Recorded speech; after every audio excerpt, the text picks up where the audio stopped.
Hey guys, I'm back with with the second video. I'm going to go through the questions with you.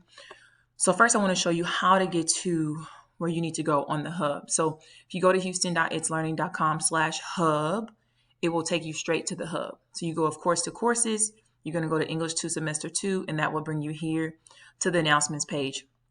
Please make sure that you read the announcements. So you'll see I posted your first assignment of the week is posted under online learning. Please feel free to email, call, or text me with questions. So you're going to go to resources. All right, then you're going to skip all that, and then you're going to go straight down here to online learning during quarantine. Okay, so here it has this photo will contain all of your lessons for our online learning. And you can see here's lesson 1, the lottery and dystopia. So you're going to click that. All right, so make sure that you always, please, y'all read the instructions. So it says to watch the notes PowerPoint. You're going to read the first 3 pages of the short story, The Lottery, and then you're going to answer the discussion questions. So it's all in order. Lesson 1, PowerPoint, dystopias, The Lottery. It's a PDF. I only posted the first 3 pages, so that's all you have to read. Here's an audio reading of The Lottery. Page 3 stops at 9 minutes and 27 seconds. So make sure that you stop it there. I mean, if you want to listen to the rest of it, you can, but that's going to be safe for our second lesson. And then here are the lottery discussion questions. So I'm going to click on that. Okay. So every time you click on this part, you can see that I straight up let you know it's not a test. So you're going to answer the questions in complete sentences, paying attention to, move this over here at the top, paying attention to the sentence minimum. So you please use proper grammar and punctuation as you're going through the questions. So there are only 5 questions, So the first one, it says to describe the setting of the lottery with textual evidence. How does the setting affect the overall mood of the short story? So the setting is where the story takes place. Okay, so as you're reading through the story, pay attention to where the story takes place, and then you're going to give me textual evidence to support your description of the setting. So you can say in paragraph 1, it says that the lottery takes place in the mall on a dark, cloudy day, or it's raining, that kind of thing. So how does the setting affect the overall mood of the short story? So tone is the author's feelings or attitudes toward a text. Now, mood is your feelings or attitude toward a text. So it's how you feel when you read it. So any emotions that come to mind when you're reading the story, that's going to be the mood. Okay? So that's a 3-sentence minimum. The second one.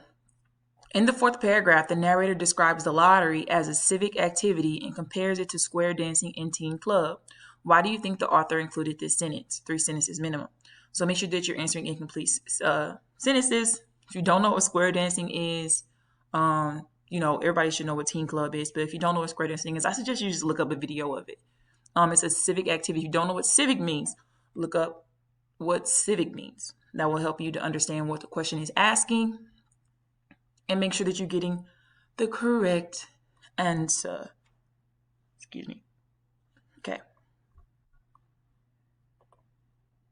Next is question 3. So in paragraph 8, Mrs. Hutchinson arrives late to the lottery. How is she treated once she arrives? What does this tell you about the community? That one seems pretty self-explanatory.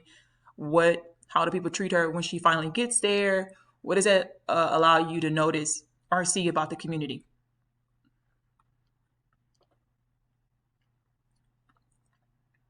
All right. Do you think you could live in this village? Explain your answer. 2 sentences minimum. Do you think you could live in this village? Why or not?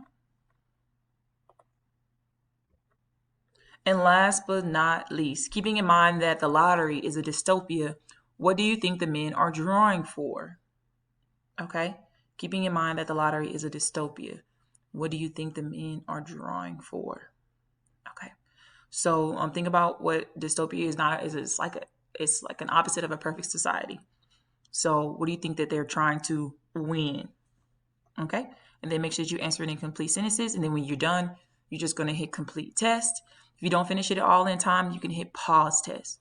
So once you see, if you look over here on the side under resources, it's a whole folder. Okay. I'm going to try to condense this all and put this all in one folder. That way it'll be easier for you to find the online learning during quarantine lessons. So, hey guys, I hope y'all are doing well. Please feel free to contact me if you need help. If there's something that you don't understand, I am here for you guys. I'm totally here for you. So that's all I have. I'll post your next assignment probably tomorrow. Today's Tuesday. Probably tomorrow or Thursday. Thursday morning. I'm going to try to get on here early and post it because the hub has been slow. So my suggestion to you, since the hub has been moving super slowly, is to maybe get on at like weird times. So if you're up at 4 in the morning, then just go ahead and do your assignment then. Or if you stay up till 1 or 2 in the morning, you can do it then. There's no set time on, hey, you have to do your assignment at this point in time. No, it's not like that. Also, everyone's pretty much passing for the second semester, except for about 2 kids. Now, if you want to get your average higher, then you can still go on here, complete homework 1, complete homework 2. That's the only 2 assignments that I actually have up there. If it's something that you have a low grade on and you want to get a better grade on it, I can send you an alternate assignment. So just make sure that you, if you want a better grade than what you already have, then let me know and we can work something out. All right, that's all I got for you guys. I will talk to you guys later. Have a good day. Bye.